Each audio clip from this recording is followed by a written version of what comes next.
नमस्कार मंडळी. 2024 संपत इला आणि 2025 लागता.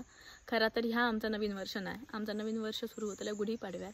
पण सध्या सोशल मीडियावर बरेच पोस्ट बरेच व्हिडिओज बघतोय ज्याच्यात लोक आपापले अनुभव सांगतात मागच्या वर्षीचे. तर म्हटलं माझं पण एक अनुभव सांगूया.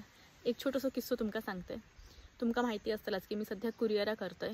मालवणी पद्धतीचे मसाले, आडाळे किंवा जे काजूगर असत, जे कोकणातले प्रसिद्ध गोष्टी असतात ते मी कुरिअरने पाठवते लांबपर्यंत. आता पण मी कुरिअर करूक जातोय. पण ह्याच्यात होता काय, आमची बागायती शेती असल्यामुळे माका सकाळचो किंवा संध्याकाळचो असं वेळ मिळणार नाही, कामं असतात. तर मी जो दुपारचो वेळ असता रिकामी त्या वेळात माझी कुरिअराचा जा काम असं आता करून घेते. आठवड्यातून 2-3 दिवस मी कुडाळात जाते.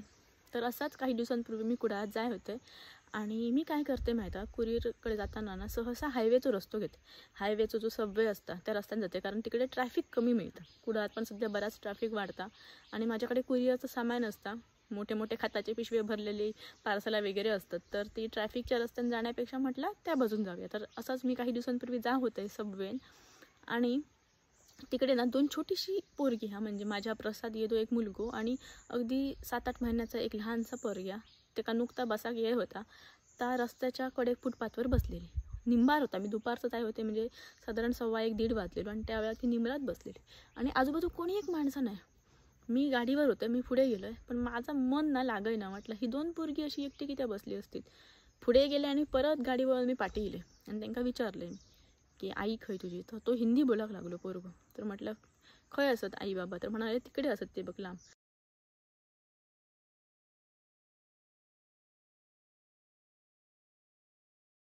पुढे असं खूप लांब ना मेन हायवेवरती ग्रास कटर मारी होते त्याचे बाबा आणि आई ना त्या कराड जा उरलेला चारबीर पडलेली असताना ग्रास कटरने तर सगळं भरून कमरात भरून टाकी होती. दोघाच जण होती निमरात आणि ही 2 पोरगी हय बसले.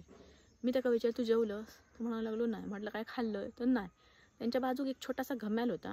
त्या घम्यालात ना मेन कापडाचे 2-3 पिशवे घडी करून त्याका दोरी बांधलेली होती आणि एक रिकामी पाण्याची बाटली, रिकामी, ती सुद्धा जुनी बाटली, म्हणजे त्या बाटलीवर बघून काय होतं माती बिती लागान स्क्रॅचेस पडलेली अशी बाटली होती, ती पण रिकामी. म्हटलं काय खाल्लं? तर म्हणालो काही एक नाही.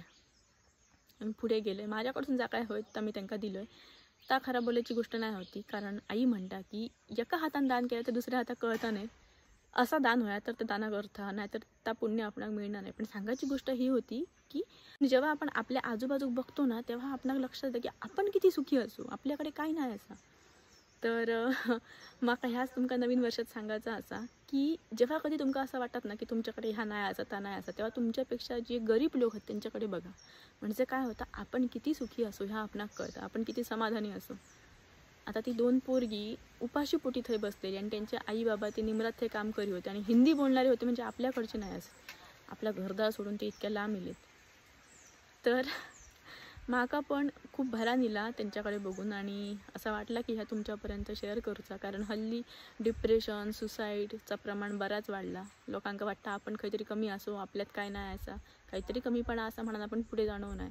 तेव्हा जेव्हा आपण अशा लोकांकडे बघतो ना तेव्हा वाटतं अरे मी तर किती सुखी असेल, अजून काय आहे आपणा, हे की नाही.